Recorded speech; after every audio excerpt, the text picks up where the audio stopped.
ይስጥልን አድማጭ ተመልካቾቻችን፣ ዛሬ የምንገኘው በቦሌ ክፍለ ከተማ ወረዳ 3 የህብረት ስራ ጽህፈት ቤት ነው።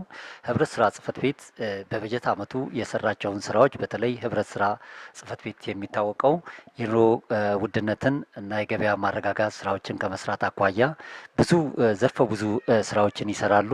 በተለይ አሁን ደግሞ ካለንበት ወቅታዊ ሁኔታ ከነዳጅ እጥረት አኳያ በተለያየ ሁኔታዎች ከምስራቁ ላይ የተፈጠሩ ግጭቶች ምክንያት ያሉትን ገበያ ለማረጋጋት የሚሰሩትን ስራ በሰፊው ማብራሪያ ይሰጡናል ብለን እንገምታለን።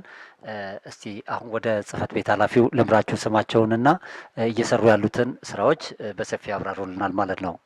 ስሜን ጌታቸው አያሉ እባላለሁ። የቦሌ ወረዳ 3 የህብረት ስራ ጽህፈት ቤት ኃላፊ ነኝ። ህብረት ስራ ከዘጠኙ የጠቅላይ ሚኒስትር ኢኒሼቲቭ አንዱ ኑሮ ውድነትን መቀነስ የሚለው ነውና ኑሮ ውድነትን ለመቀነስ ኑሮ ውድነትን ሚዛን ለመጠበቅ ህብረት ስራ ትልቅ እርምጃ አለው። ከነዚህ ምንድነው ህብረት ስራ ለማህበረሰቡ ግብአትን በማቅረብ የተለያዩ የማዝናኛ እንዲሁም የተለያዩ የኢንዱስትሪ ምርቶች የእርሻ ምርቶች ከተለያዩ ቦታዎች እያመጣ ኑሮ ውድነትን በሚያረጋጋ መልኩ ማህበረሰቡን እያቀረበ ይገኛል። እንደኛም እንደ ወረዳችን ህብረት ስራችን ትልቅ አቅም ሆኖ ማህበረሰቡን በማገልገል ላይ ይገኛል። በተለይ ከዩኒየን ቀጥታ ይመጣና ለማህበረሰቡ በህብረት ስራው በሸማቹን የተከፋፈለ ማህበረሰቡን በማርካት ላይ የሚገኘው በሁሉም በኩል በኢንዱስትሪ ምርትም እንዲሁም በእርሻ ምርቶችን በተለይ ኢንዱስትሪ ምርት አሁን እንደ ዘይት እንደ ስኳር የመሳሰሉትን መንግስትም ትኩረት ሰጥቶ እኛን በመደገፍ በመደጎም ከዛ ማህበረሰቡን ደግሞ በየወሩ ሁሌ እያከፋፈልን እንገኛለን። ሌሎቹ እንደነ እንቁላል የመሳሰሉ ደግሞ ከጎረቤት ወረዳዎች እንዲሁም ዩኒዮኖች እየተገዛ ለማህበረሰቡ አቅርቦት እየተደረገ በተመጣጣኝ ዋጋ እያከፋፈልን እንገኛለን። እንዲሁም የተለያዩ ማዝናኛዎቻችን ወጋውን በሚመጥን መልክ ማህበረሰቡን እያገለገልን እንገኛለን። እንደኛ እንደ ፋና ቦሌ በተለይ ታዋቂ ነው፣ ማንም ሰው የሚያውቀው ነው። እዚህ መጥቶ ረክቶ ነው የሚሄደው እንጂ እዚህ መጥቶ ምስግናውን አቅርቦ ነው የሚሄደው እንጂ የተለያየ ኔጌቲቭ እንትኖች እስካሁን ድረስ አጋጥሞን አያውቅም። ተቋሞቻችንም አዘምነናል፣ ዘምነዋል። ሁሉም በመዝናኛም እንዲሁም በሸማች እንትኖች ሁሉም አዘምነናል እንደኛ ማለት ነው። ይህን ይመስላል በእኛ እንደ ማህበረሰባችን። ምናልባት ሌላ ተጨማሪ ጥያቄ ካለ በዛ ዙሪያ። በጣም አሪፍ። አሁን እንደሚታወቀው በውጭም በውስጥም የተለያዩ እንትኖች ይነሳሉ። እነዚህ ደግሞ ለኢኮኖሚው ትልቅ እንቅፋት ይሆናሉ ብለው ተገምተዋል። ይሁን እንጂ መንግስት ያለውን አቅም አሟጥጦ በመደጎም እስካሁን ድረስ እጥረቶቹን በመሸፈን ላይ ነው የሚገኘው። በተለይ በነዳጅ በእነዚህ የኢንዱስትሪ ምርቶቹ ከውጭ ወደ ውስጥ የሚገቡትን የተወሰነ እንትን ሊያጋጥም ችሎ ነበር። ይሁን እንጂ ፈጥኖ እርምት በመውሰድ ድጓማ በማድረግ ወደ አገር በማግባት የነበረውን ሚዛኑን እንዲጠብቅ የተደረገበት ኮንዲሽን ነው ያለው አሁን። ይሄም ተጠናክሮ ይቀጥላል የሚል አቋም ነው ያለን። እንደ መንግስትም ትልቅ ድጋፍ እያደረገብን ስለሆነ ለቀጣይ እናስቀጥለዋለን።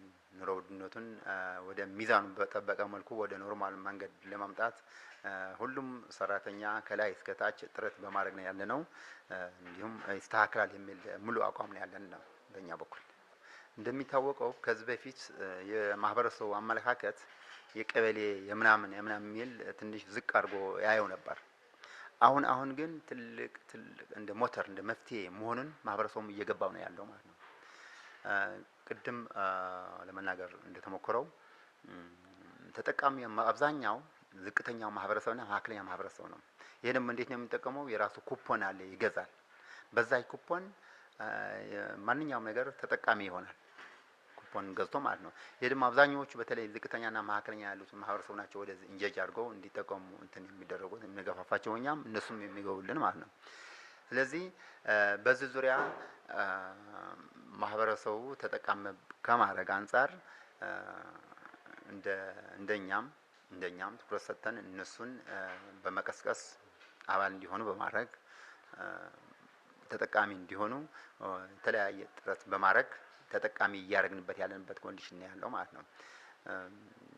ቅድም ለመናገር እንደተሞከረው በተለይ ከግብረ ኃይል የተቋቋመ ግብረ ኃይል አለ። በዚህ አመት ከንግድ፣ ከደንብ፣ ከሰላምና ጸጥታ፣ ከከተማ ግብርና፣ ህብረት ስራ እነዚህ እጅና ጓንት ሆነው እየተመጋገቡ ህገወጡም በማከላከል እንዲሁም የእርሻ ምርቶቹ የእንቁላል የተመሳሰሉ ከከተማ ግብርናዎቹ እጅና ጓንት በመሆን ወደኛ ወደ ሸማቹ በማቅረብ በሳንዴ ማርኬቶች በተለይ ሳንዴ ማርኬት ትኩረት ሰጥተን እየሰራን ያለንበት ሁኔታ ነው ያለው።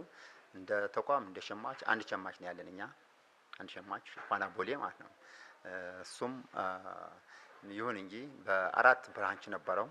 አሁን በኮሪደር ምክንያት ትንሽ ወደ 2 የመጣበት ኮንዲሽን አለ። ሁለቱም የኮሪደሩ ተጠቃሚ በመሆን ለምተዋል እና ወደ ራሳቸው ዘምነዋል። መንግስት አዘምኖ እየሰጠን ያለው እሱ እንትን ሆነዋል። አሁን ግን ወደ 2 ሸማች ወደ 2 ማዝናኛ የመጣበት ኮንዲሽን ያለው። እነሱ ግን በዘመናዊ መልክ አዘምነን እየሄድንበት ያለንበት ኮንዲሽን ያለው። በተለይ በዝማና በካሜራ በተለያዩ የፋሲሊቲ ስራዎቹ ከነበረው እጥፍ ድርብ እያስተካከልን እየዘመንን እየሄድንበት ያለንበት ኮንዲሽን ያለው በእኛ በኩል ማለት ነው። እንደ ህብረት ስራ ማህበር እኛ አብዛኛው እንትን አዌርነስ ያለን እንደ ማህበረሰብ የሚያውቀው እንደ ሸማች ፋና ቦሌ በማለት ነው። ግን ብዙ እንትኖች አሉን፣ ብድርና ቁጠባዎች፣ እነሱም እንደ ማህበር ነው። የጋራ መኖሪያዎች እነዚህም በእኛ ስር ናቸው፣ እንደ ማህበር ናቸው።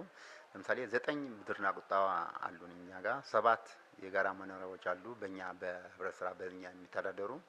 እነሱም የራሳቸው ህግና ደንብ አለው። በህግና ደንብ መሰረት እየተከተሉ እኛም በህግና ደንብ መሰረት የራሳችን ኦዲት ኢንስፔክሽን እያደረግን እነሱም በእኛ ስር እጅና ጓንት ሆነው እየተናበቡ ሪፖርታቸው በእቅዱ መሰረት ሪፖርት እያደረጉ እየተናበብን እንሄዳለን። ከዛ ከላይ እስከ ታች ራሱ ፍሎ አፕ አለው። በዚህ መልኩ የምናስተዳድራቸው ብድርና ቁጠባዎች እንዲሁም የጋራ መኖሪያ ማህበራትን እንዳሉን ይታወቃል። እነሱም ያው እንደ ሞተር ናቸው፣ እንደ ኢንጂን ናቸው። ፋይናንሻሉ እንዲሁም ማህበረሰቡ የጋራ አሴትን ከመፍጠር አንጻር የጋራ መኖሪያዎች እንዲሁም እነዚህ ብድርና ቁጠባዎች በጣም ወሳኝ ናቸው ብለው መንግስት ስላመነባቸው እኛም አጠናክረን እየቀጠልን ቢልድ እያደረግናቸው ያለበት ኮንዲሽን ያለው ማለት ነው። ክቡራን አድማጭ ተመልካቾቻችን ያው እንግዲህ ዛሬ በህብረት ስራ ጽህፈት ቤት ተገኝተን ከኑሮ ውድነትና ከገበያ ማረጋጋት አኳያ የኢንዱስትሪ ምርቶችን አቅርቦት ከከተማ ግብርና ጋር ትስስር ከተለያዩ አካላቶች ጋር በመቀናጀት እየሰሩ ያሉትን ስራ በተለይ ህብረተሰቡን ተረጋግቶ ህይወቱን እየመራ እንዲኖር ሰፊ ማብራሪያ ሰጥተውናል። የህብረት ስራ ጽህፈት ቤት ኃላፊ አቶ ጌታቸው እጅግ በጣም እናመሰግናለን። ክብረት ይስጥልን እንላለን።